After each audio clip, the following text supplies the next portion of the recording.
Assalamualaikum warahmatullahi wabarakatuh. Halo, saya Fitri Dwi Kurnia Putri, calon guru penggerak angkatan 5.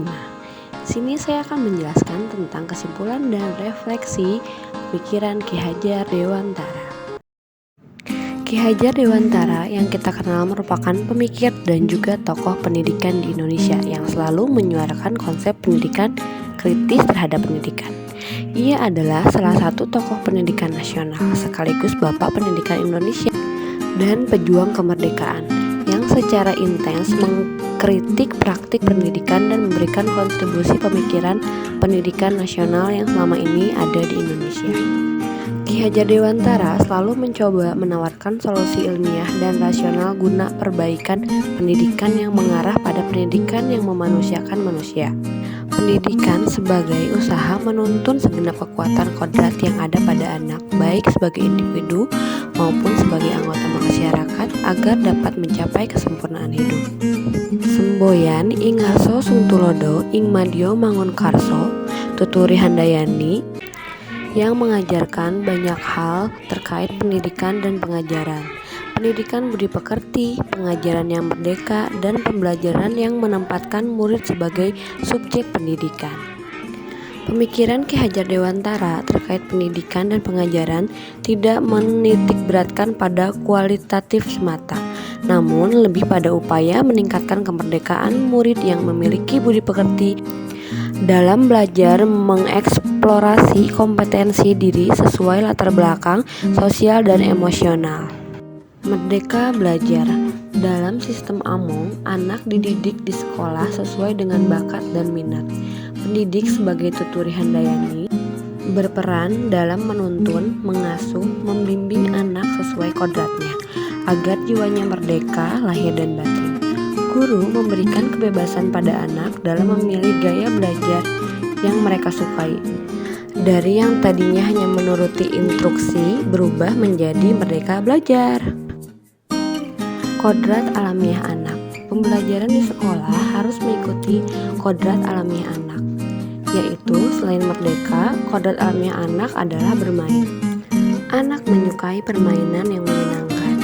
Jadi, pembelajaran harus diselipi dengan permainan anak sesuai dengan budaya setempat dan simulasi permainan dalam pembelajaran. Sebelum mempelajari modul, yang saya tahu murid adalah hanya kertas kosong yang harus ditulis isinya. Anak murid menerima semua materi dari guru, dipaksa paham dan bisa. Kemudian pembelajaran berpihak pada guru. Setelah saya mempelajari modul, ternyata semua itu berbanding terbalik. Anak bukanlah kertas kosong, melainkan samar-samar telah terisi tulisan dan pendidik bertugas menebalkannya. Kemudian anak mengeksplor semua minat dan bakatnya. Dalam pembelajaran tidak menghendaki paksaan, melainkan memberi tuntunan bagi hidup anak-anak agar dapat berkembang dengan selamat, menyadari setiap anak istimewa, unik, dan memiliki potensi dalam dirinya. Pembelajaran yang berpusat pada anak. Anak bukanlah objek dalam pembelajaran. Harusnya anak adalah subjek dalam pembelajaran. Merekalah pemegang kendali pembelajaran. Pendidik wajib berhamba pada anak dengan segala ketulusan hati.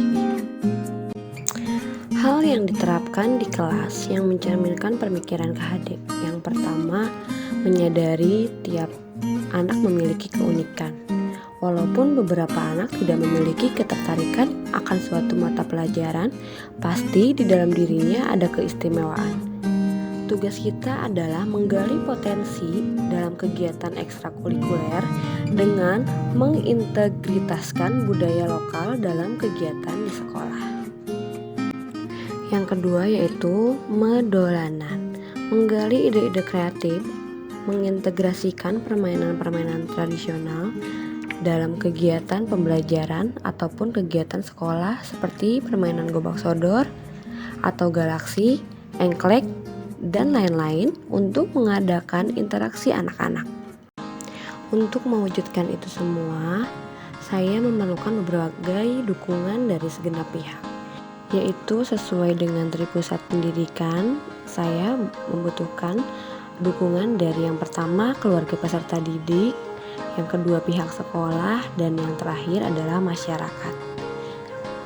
Semoga semuanya akan terlaksana dengan baik, dan saya sangat menantikan dan menyambut kurikulum Merdeka Belajar, terutama di sekolah dasar negeri yang pasti banyak sekali tantangan-tantangan baru untuk kita sebagai pendidik. Semangat para guru Indonesia! Saya Fitri Dwi Kurnia Putri dari SDN Pasar Mangit 03 mengucapkan terima kasih. Wassalamualaikum warahmatullahi wabarakatuh.